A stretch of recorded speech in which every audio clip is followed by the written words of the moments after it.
like this match is over, he's about to hit him with the big slam. Hey, what's going on, everybody, and welcome to 1WRESTLING.com.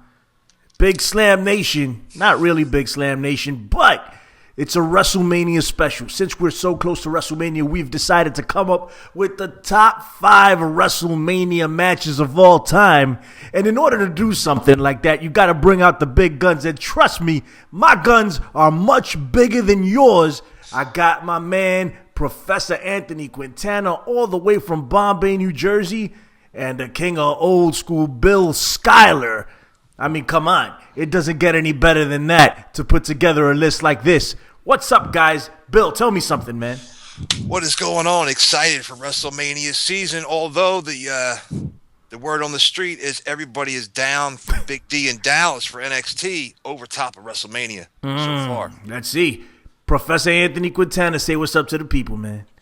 What's going on there, Slamites? How y'all doing? Uh-huh. And going old school. Oh, WrestleMania. All right. Okay, that's all I got. I almost hung up on you for that. WrestleMania. This close to hanging up on you for that. Old school Slamites know that song. Don't ever do that again. Ever. Yes. All right. So listen, we're going to get right into it in the interest of time. The top 5 matches in WrestleMania history. And these guys couldn't even come to a consensus of what the top 5 was going to be. So we all have different lists. And they wanted to put in an honorable mention because they couldn't make up a top 5 that they were happy with. So, Professor, we're going to start with you. Then we're going to go with Skylar. I'm going to give you mine. That's the way we're going to work it, all right? Let's do it quickly. Professor, what's up? Honorable mention. Give it to me. Well, my honorable mention should be in the top 5, but I had to put it would be like number 6 on my top 10. So that's why I wanted an honorable mention. So I'm going to go with the first blood match between Stone Cold Steve Austin and Bret the Hitman Hart, WrestleMania 13. That is your honorable mention? Jesus. Yes. Kalamazoo. Because I have 5 matches that are better and 5 matches that have more equal storylines. That's strike 2. Yeah. Twice. The stupid WrestleMania song. I'm hitting home runs out the park. That's what the Slamites know. All That's right. why I'm the professor. Okay, go ahead, Professor. Is King Mabel anywhere in your top 5? No. at all. Undertaker versus Giant Gonzalez is number 1 right now. That's the best. Come on, Professor. Sorry, man. Well, you know what? If I'm going to go with honorable mention, I'll do Savio Vega and Stone Cold Steve Austin. But no. But on the serious note, Stone Cold Steve Austin and Bret Hart, WrestleMania 13, the first blood match, had everything. Ken Shamrock, the guest enforcer, referee. Stone Cold with the blood on his face, taking the sharpshooter, being knocked unconscious. You know what? That made Stone Cold. Stone Cold was made that night. Okay. All right. Bill Skylar, come on. Give me your honorable mention. All right. My honorable mention would be WrestleMania 20. Triple H, Y2J, and Chris Benoit. Okay. Well, it's an honorable mention. Go ahead, Bill. Yeah, the Triple H is for to stick one in your eye, and Benoit is to stick one in the McMahon's eye. Oh gosh. And HBK's HBK. Yeah, he's the Heartbreak Kid, right? Anyway. That's a fantastic match. If you haven't watched it, I urge you to go and watch it. And you may say that Triple H was carried, and between Benoit and the Heartbreak Kid, there's no doubt anybody could be in that match as the third guy. Fantastic in-ring, great storytelling, and it's just one of those matches that you won't hear about primarily due to the fact of the Crippler being in the match, but he deserves to be. He was? I did not know that. Oh, goodness. Who's the Crippler? He was erased. All right, let me give you my honorable mention. I didn't have one prior to this. I just decided to come up with the top 5 and leave it alone. But since everybody else has one, I'm going to give one too.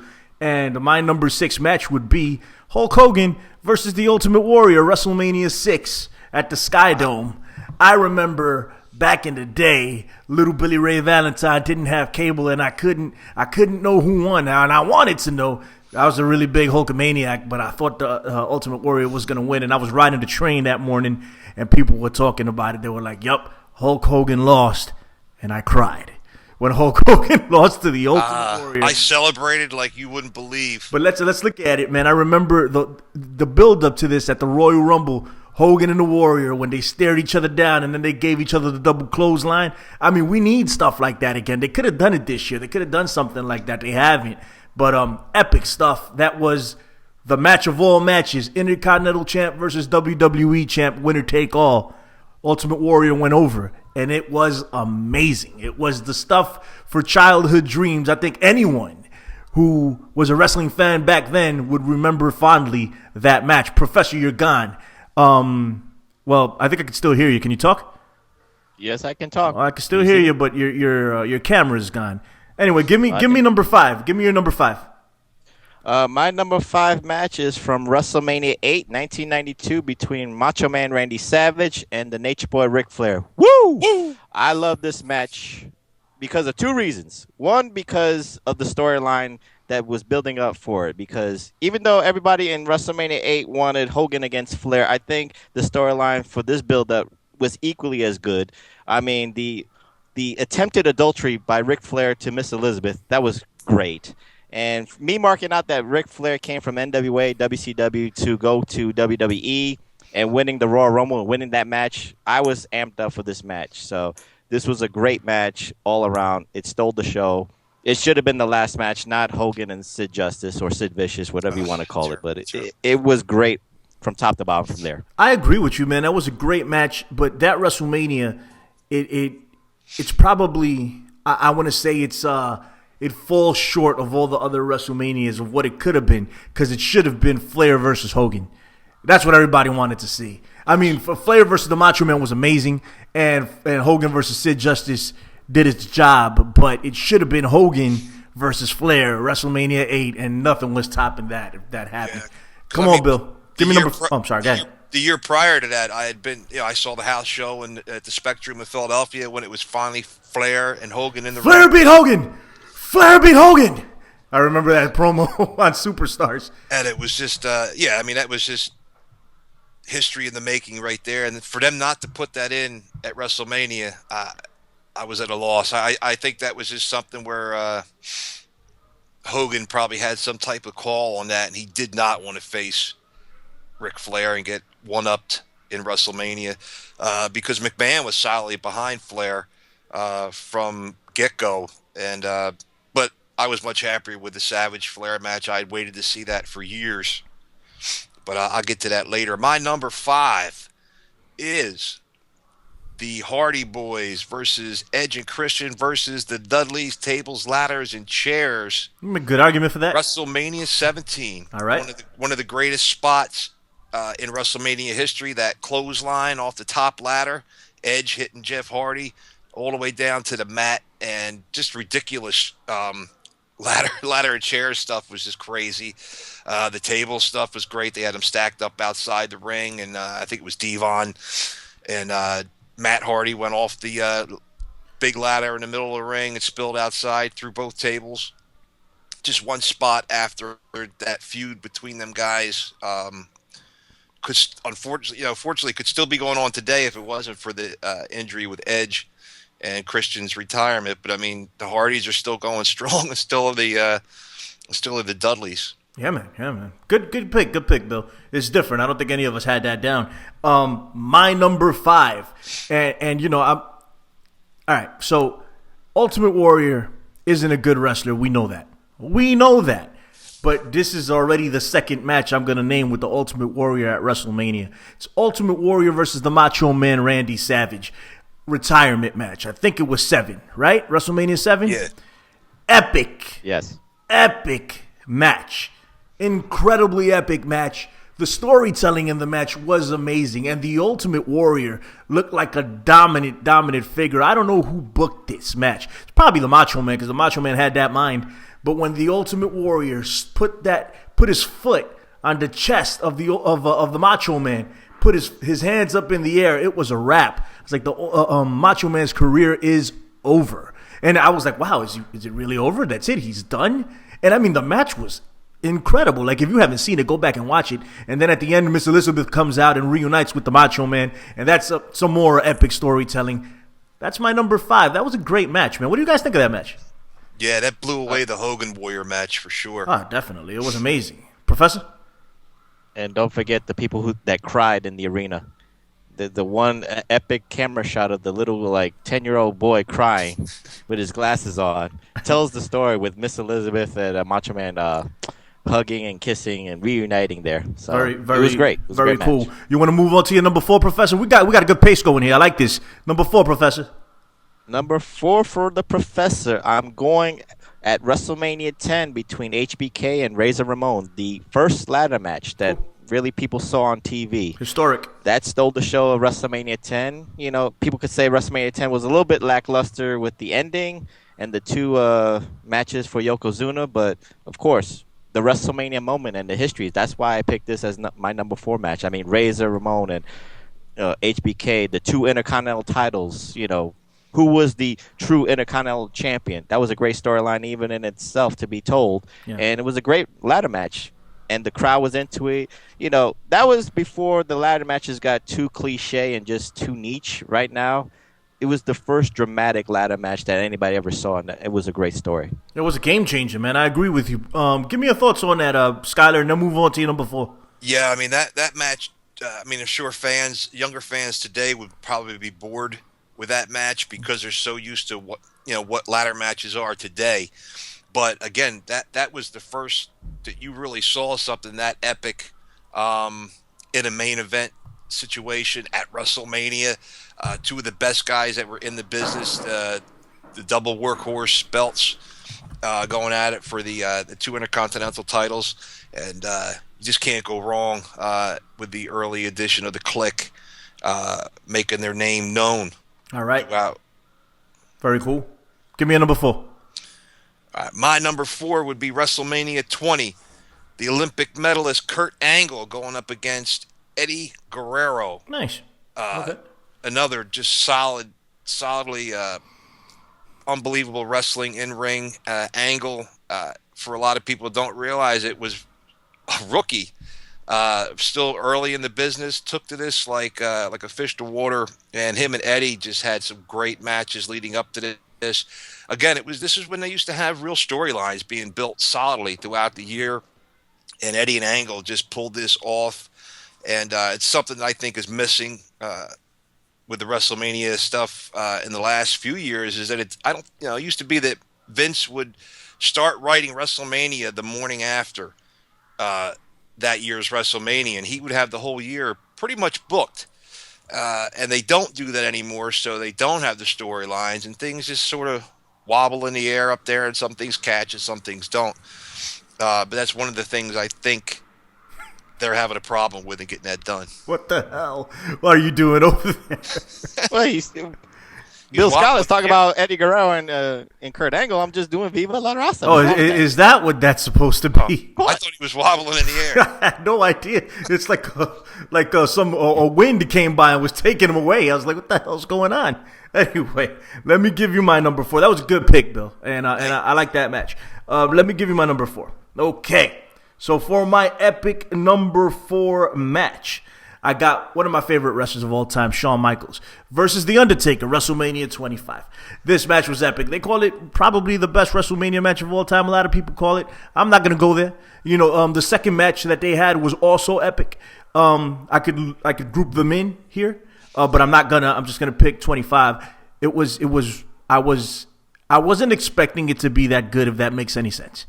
And the storyline coming up to it, like, I really believed that Shawn Michaels could beat him. Like, if anybody's going to beat him, it's going to be Shawn Michaels. It's WrestleMania. Yeah, I was like, it's going to happen, and it didn't. And that's a testament to Shawn Michaels. I don't think he gave a damn. He jobbed to Undertaker twice in a row. He'd lose to anybody, but the match itself was a great match, and you could go back and watch the series of matches that they had, and the build-up to it on Raw was great also. So all of it. And him, the next year coming back to challenge him again, he's like, hey, I got one more left in me. I can beat you. And it's just epic stuff. So that's my number 4. Let's move on to number 3, Professor. Okay. Well, number 3 for the Professor, I'm going to 1987, WrestleMania 3. The 93,173 crowd, but, we know the truth. It's 78,000 that was in the Silverdome. But Hulk Hogan against Andre the Giant. And the reason I picked that is because of the storyline. Andre the Giant, 15 years, undefeated streak, going against the Golden Boy, the real American, Hulk Hogan. He needed this match to put himself over the top, even though he was already there to begin with. But this was his signature match that he needed to put him over as the man in the wrestling business. And that slam that he did on Andre the Giant, everybody got up for that one. And once I saw the slam, I said, oh, my God. And then the leg drop. And then, for that match, because I remember a little history about this one. I had a friend, my father had a friend who recorded this for us, and we paid the money because we didn't have cable at the time. Mm-hmm. And for some strange reason, that match did not come up. So we had to go back to his house. I want my money back.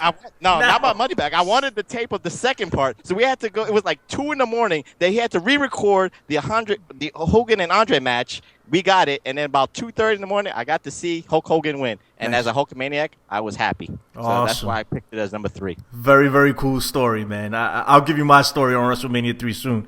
Skylar, what did you think of that match, WrestleMania 3? I thought that match was a drizzling shits. I'm going to be honest with you, because I grew up. I'm a little older than you guys. A little? I saw Hogan and Andre go at it years prior. Yeah. Not just in the WWE, but in the AWA. That never happened, Bill. Yeah, I know. Andre had been beaten before. No. Short, but I have no idea what you're talking about. I believe he was beaten in the WWF. No. We won't. No, that never happened. He'd never been slammed either by Kamala. That never happened.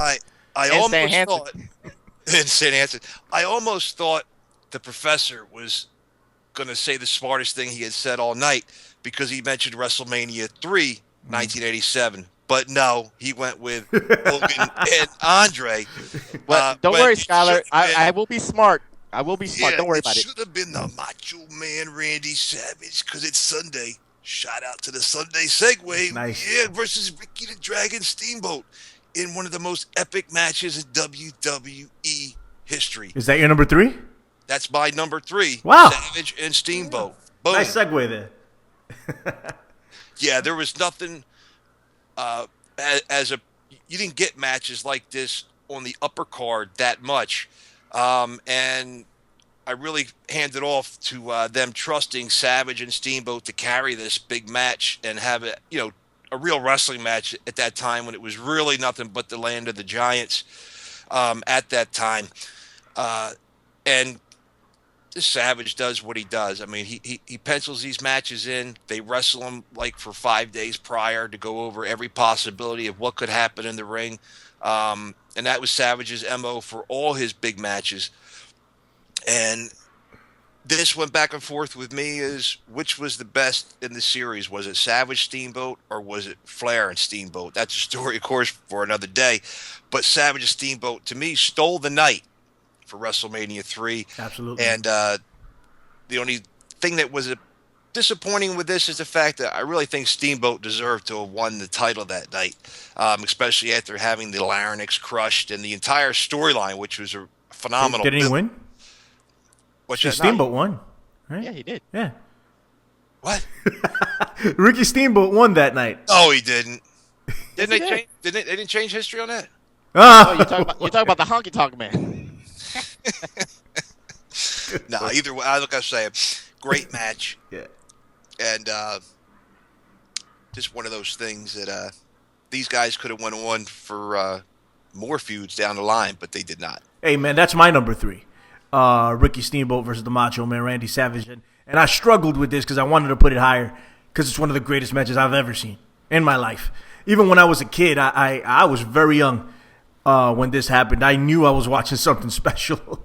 I was like, wow. And I was a big Ricky Steamboat fan because I was a big Bruce Lee fan and still am. And somehow I equated Bruce Lee to Ricky Steamboat. I'm sure that's what the WWE wanted at the time. Oh, absolutely. And I wanted Ricky Steamboat to stereotyping that. Well, Ricky. I mean, Ricky Steamboat. I guess my young mind was stereotyping, but it was the WWE that programmed my young mind to stereotype. But we're not going to get into that. That's another show. But I really, really enjoyed that match on so many different levels. I remember when the Macho Man in the build to this match crushed Ricky Steamboat's larynx. I think that was on the main event, right? I believe so. Superstars. It was a Superstars. I think it was the main event, but Yes. it was the main event. Yes, no. Superstars. It was Superstars. According to Superstars. I trust you. You're better at me than this. Yeah, I'm gonna give that to him. Yeah, I'm not gonna argue with him on this because he's probably right. He came back on Saturday night's main event. Yes. And he months. jumped from the WWE sign. And he jumped Macho Man. Yes. That was. But anyway, when that happened, when he got crushed, that was another instance that I was like, did he just kill Ricky Steamboat? Like, is Ricky Steamboat dead? You know, and I love the Macho Man. He is one of my favorite wrestlers of all time. I didn't love him back then. He was a bad guy, and I was a little kid, and I was supposed to not like him, and I didn't. But I really wanted Ricky Steamboat to win, and they had that epic struggle, and Ricky Steamboat sells like nobody's business, and when he finally went over, I was very happy. Very, very good match. That's number 3. We're speeding through these. Boom. Give me a number 2, Professor Anthony Quintana. This is the last 2, the top matches in the history of the greatest show on earth, the platform of the giants, or whatever the hell it is they call it. Give me the number 2. The showcase of the immortals. Yes, that. Yeah. My number 2 is you already talked about this, but I put it on my number 2. WrestleMania 25, HBK, Undertaker, just for the simple fact that HBK, wanted to beat the streak. He was hungry for it. He was obsessed with it. And, that was a great storytelling match through and through. 70,000 fans going crazy at WrestleMania 25. I believe it was in Houston. So, it was a phenomenal match all around. And then, of course, Undertaker with the tombstone pile driver, and then HBK kicking out, and the face that Undertaker made, like, I can't believe he kicked out of my tombstone. It was just so epic in everything they did in that match. And then, like you said, Billy Ray, he was this close. Shawn Michaels was this close to beating that streak. And I almost, I got up from my chair like about 2 times when the super kicks were on, and I thought he had it. So, it was a great match through and through. That was my number 2. All right, Bill Skylar, your number 2. My number 2 would be HBK as well, going up against Ric Flair in the retirement match, WrestleMania 24. There's nothing wrong with this match. You can't go wrong from beginning to end. It was the perfect retirement match for Nate. As he said in interviews, HBK told him as soon as they got in the ring just to relax. It's a dance. You've worked enough. Let me carry this. And he did. If you watch the match, HBK did everything in that match. Flair just moved right with him. It's an amazing match that you need to go back and see if you haven't seen it recently, just to see how great these two guys were in the ring. The student and the teacher, if you will. I mean, this is a guy that Ric Flair was the hero to Shawn Michaels growing up.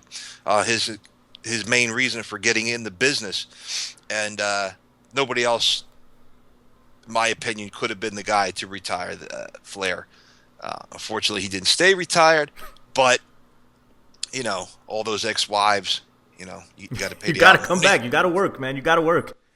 That's a good number 2, man. And child support. I struggled with that one.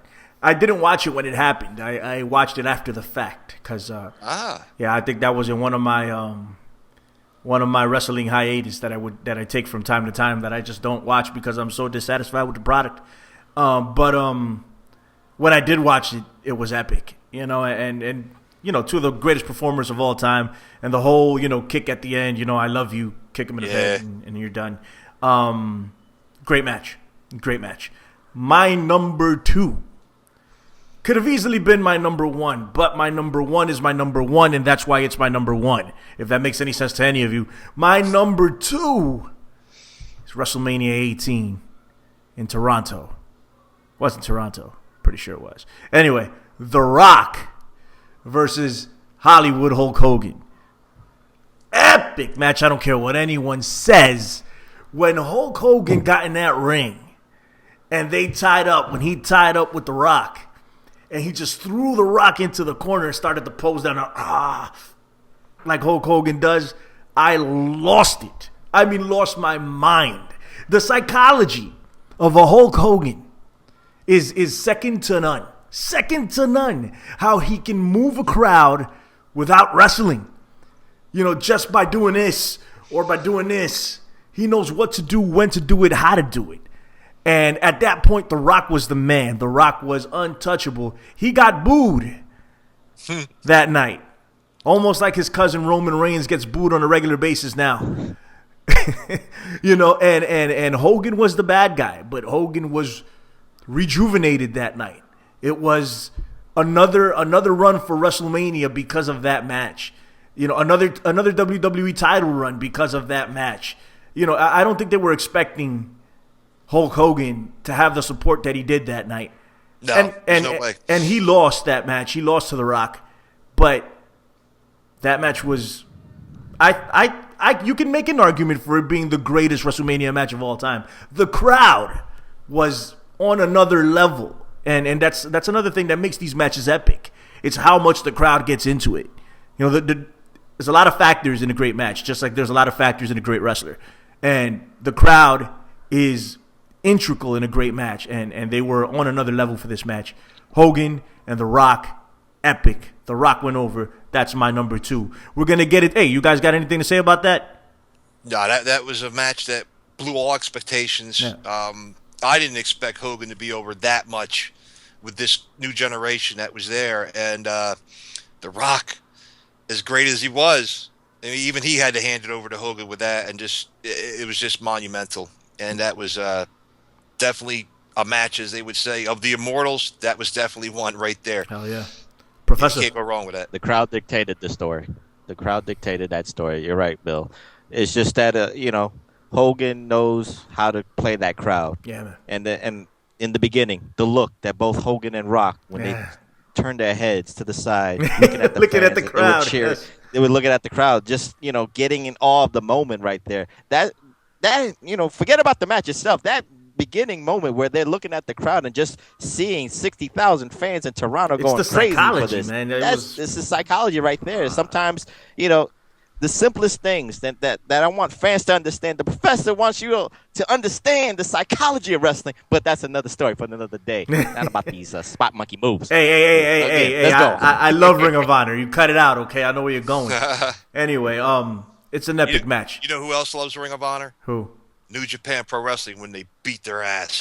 You've been listening to this guy way too long. That's right. All right, let's get into our number 1. The number 1 match in the history of WrestleMania, according to the Professor Anthony Quintana. Give us your number 1, brother.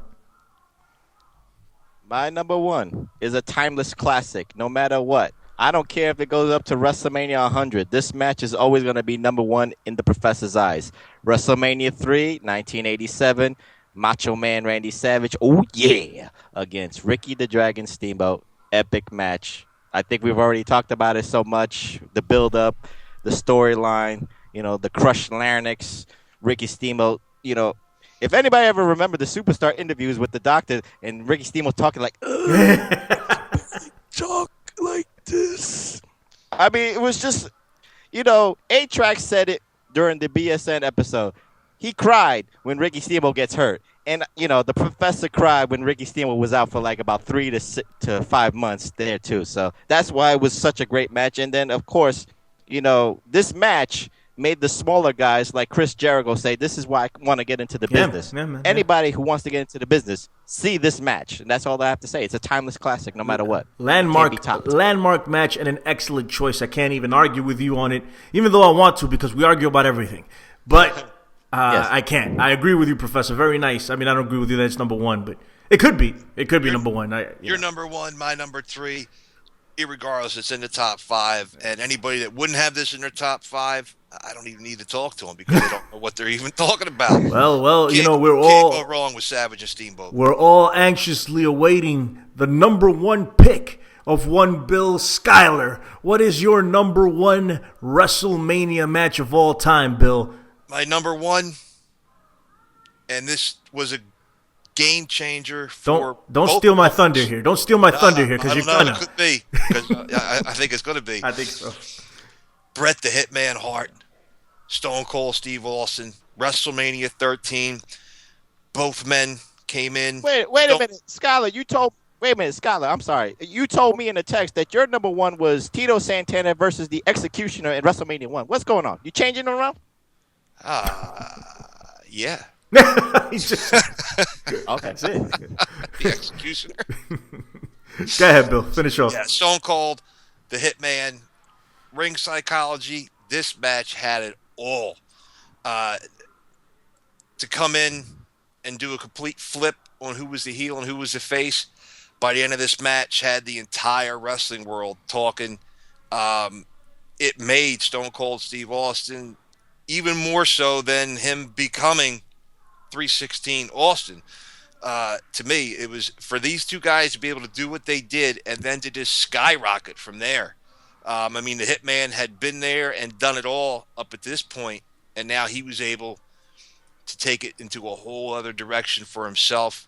And Hitman will go on for years. Stone Cold on for years. And this match is just one of my favorites. You picked it as your alternate, your number 6 Professor, and I was shocked that it wasn't in your top 5.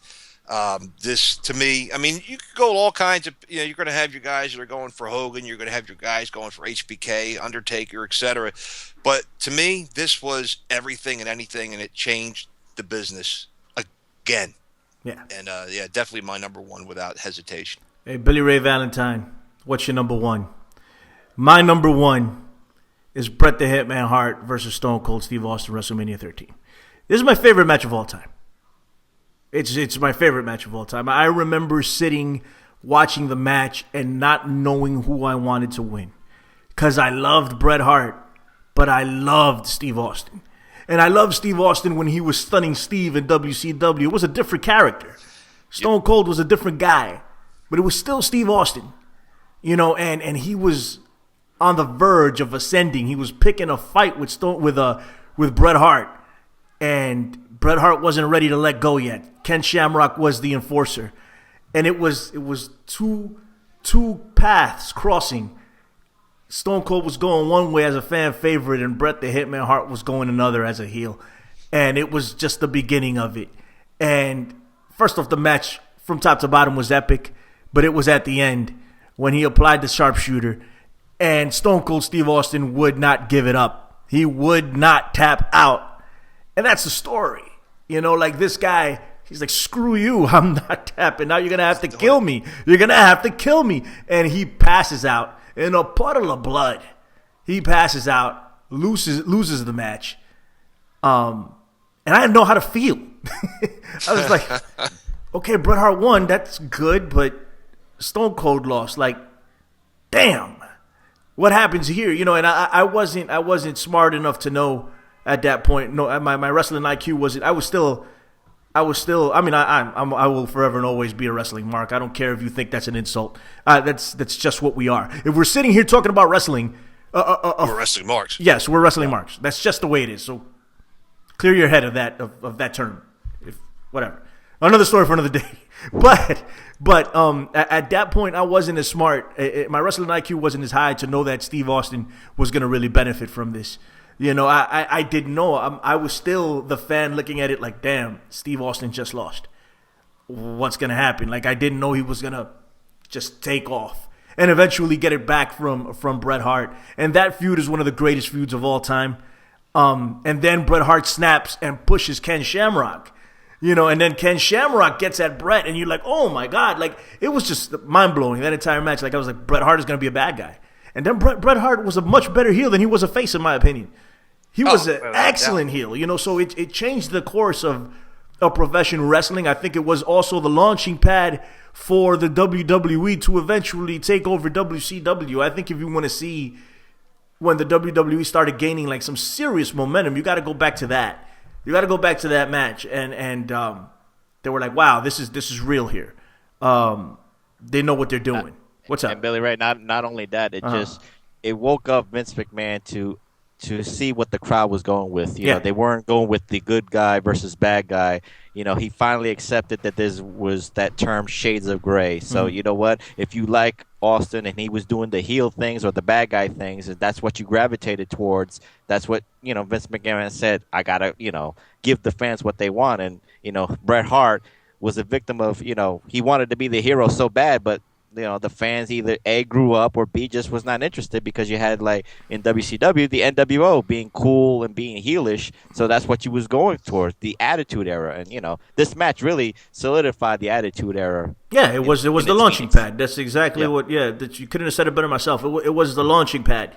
This match was, it should be the standard for people to watch. This one, and of course, Savage and Macho Man. Savage and Macho Man? You know what I mean? Savage and Steamboat. I'm sure if Savage and Macho Man wrestled each other, it would have been epic. Just for the record, they were the same person, so that's kind of hard to do. Maybe in about 50 years they'll figure it out. But yeah, man, epic match. Just my favorite, my tops. I don't think it'll ever be topped in my mind. I can watch it over and over again and still get goosebumps while I'm watching it because it was that good. Stone Cold Steve Austin was made a superstar that night. Go ahead.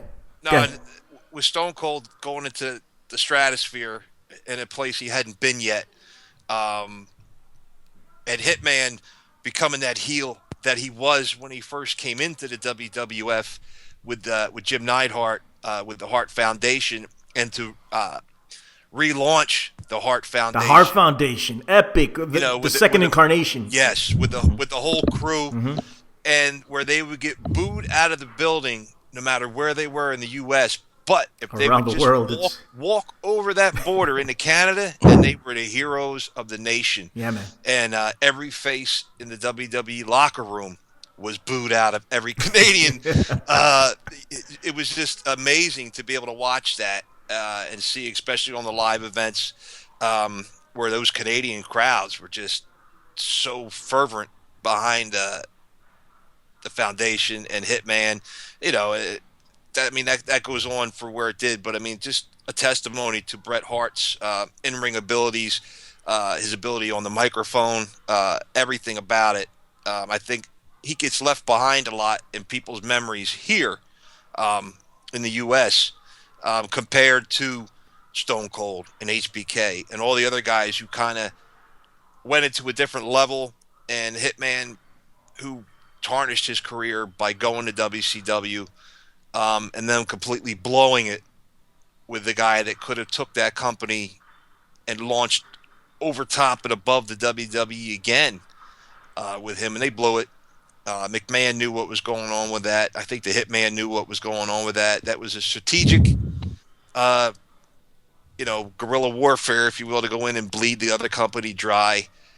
Because I remember when Bret had signed a 20-year deal with McMahon. That came across the news in Philadelphia around here at that time, and it was insane. They were like, "That's a lot of money, for 20 years in a business where some guys may not be here 2 weeks from now," and it was too much, and Vince couldn't afford it.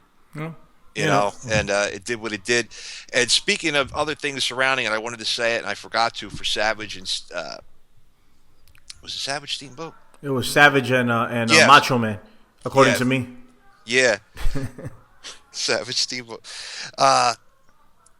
The Flair Savage match with Miss Elizabeth and the whole adultery thing going on, and she was mine first. That was a huge deal back then because that was on Entertainment Tonight.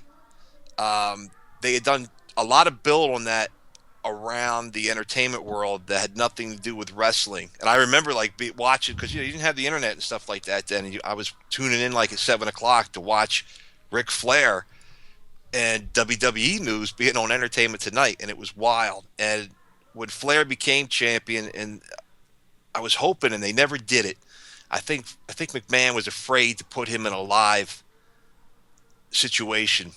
But all your champions used to go on Arsenio. Yeah. They would be on Leno, or not Leno, I guess.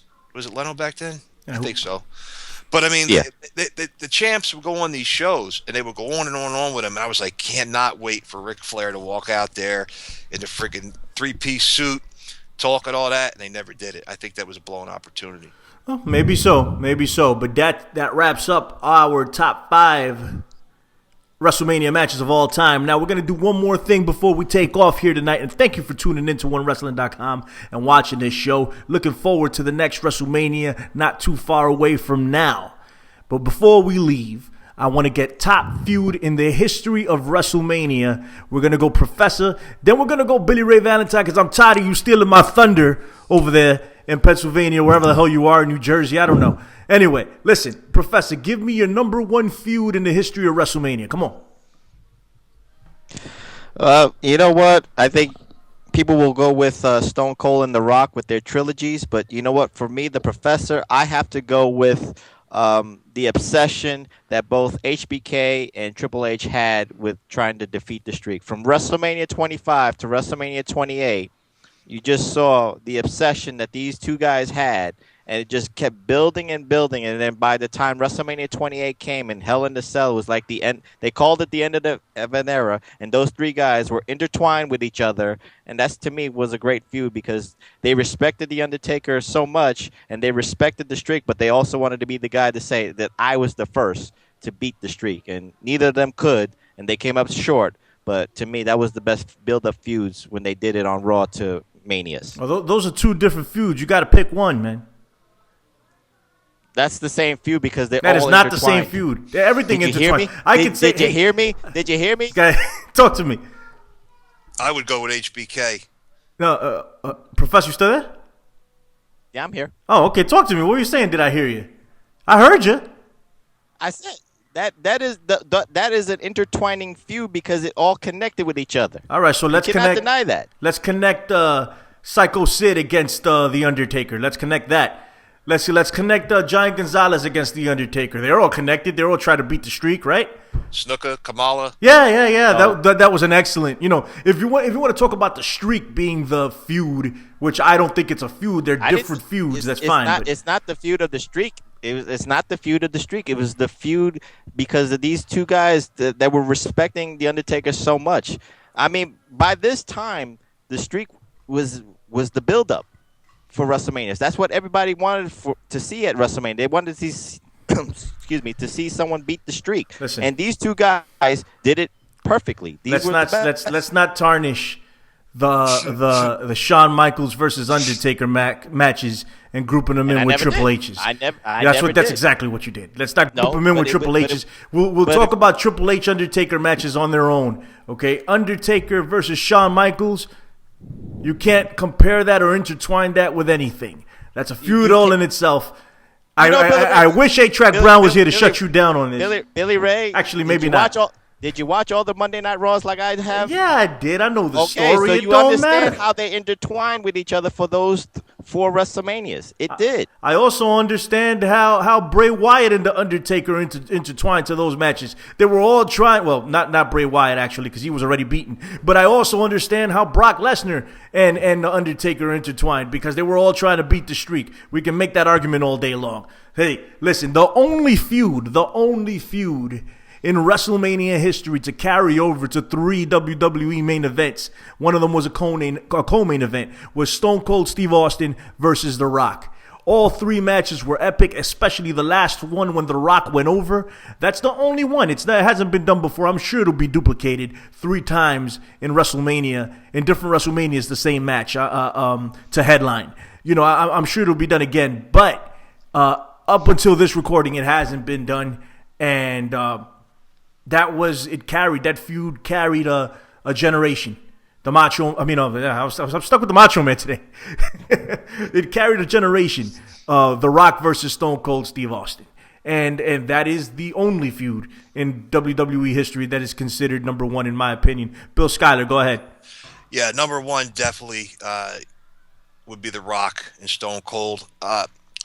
It's very close. I understand what you were saying with the Taker going up against the streak because basically it was the Undertaker versus the WWE Universe for all intents and purposes. Every year you didn't know who it was going to be. In the beginning, there was no streak. All of a sudden, somebody realized, hey, Undertaker hasn't lost in a few years. Yeah. Let's build this into something. And for all we know, it was some fan in the crowd probably held up a sign saying the streak and showing like 4 or 5 matches. But a close second, I think, was Stone Cold still involved with it, and I'm going to pick something different just for the fact that you went with that. I'm going to say Stone Cold versus the McMahons. Those guys went back and forth through multiple WrestleManias. I don't have a list of them because I wasn't going with that. Well, what were you going with, Bill? I was going with Stone Cold and The Rock. Oh, okay. All right. You could go ahead and go with Stone Cold and The Rock. We can gang up on the Professor. It'll be great. Just go ahead and do that. Yeah, I mean, It's me against the world, Slam Match. You always know this. It's me against the world, even against the Big Slam Nation. I really didn't think The Rock was going to win that last match. Yeah. I still think, barring the injuries and health that occurred, I think they still thought they were going to get another match out of these guys. And Erie was still talking about this, 3 years ago? Rock, Stone Cold coming back and, linking these two together just because it's an easy match. But, Austin, health is not going to allow him to be in a ring again, wrestling. These are epic matches. And the way the stories that these guys told in the ring were just, they were funny. They were violent. They had everything you wanted to with the build-up. Well, I mean, these guys, if you built them up, 8 months in advance, or you just put them together, 3 Raws in a row, you had a story. And you just can't go wrong. Stone Cold and The Rock, better than Hogan versus anybody. Better than HBK involved with anybody. Better than Triple H and anybody. As far as feuds, yes, absolutely. As far as feuds, yeah. You get 3 matches. And we can't forget The Rock selling that Stone Cold Stunner better than anyone. Oh, my God. The flip, flop, and fly that he would do with that. I mean, like a pinball, man. Yeah, it was ridiculous, but it was still awesome. Anyway, man, listen, I want to thank... But you know what? I'm sorry to say No. But a close second, you can say The Rock and John Cena is a close second of feuds in WrestleMania, too. Anyway, like I was saying, listen. You talked about feuds, right? I want to thank you guys. I want to thank the biggest guns right here in 1WRESTLING.com when it comes to knowledge, when it comes to history. Freaking my man, the Professor Anthony Quintana from Bombay, New Jersey, and of course, the king of old school, Bill Skylar, for joining me, little old Billy Ray Valentine, to sit here and talk about the best matches in WrestleMania history. Thank you, guys. I appreciate it, man. Say goodbye to the people, Bill Skylar. I say goodbye to the people, and I tell them to make sure they subscribe, make sure they check it out. The old school episodes are on their way back. We're going to reclaim that. We're going to make the past be its own old school. We're going to take this to the future and do all kinds of great stuff. And leave your picks for your top 5 WrestleManias down below and your number 1 feud in the history of the Showcase of the Immortals. And if you want to hate on the Professor, be our guest. Hate on the videos. Nah, we all love the Professor. He's on another level of knowledge, man. Professor, tell us something, man. Well, you know what, Slam Ice? If you want to hate on the Professor and disagree with my picks, you can always follow me on Twitter at PROFPW Hustle, a.k.a. Professor PW Hustle. All right. My name is Billy Ray Valentine. Let me give a quick shout out to Big Ray, who gets out of the hospital. Well, by the time you guys see this, Big Ray should be out of the hospital. Peace to Big Ray. I'm glad you're feeling better, buddy. Also, want to give big shout outs to the Sunday Segway, my man Kenny Killer, Tom Brady. Big shout outs to Fame Black, 8-Track Brown, the dirtiest of the city, and of course, OK Fabe. And of course, the legendary Bill Apter, 1WRESTLING.com. Subscribe to the channel down below. Leave your comments, your complaints, whatever you want. Thank you for joining us. Enjoy WrestleMania. Peace, everybody.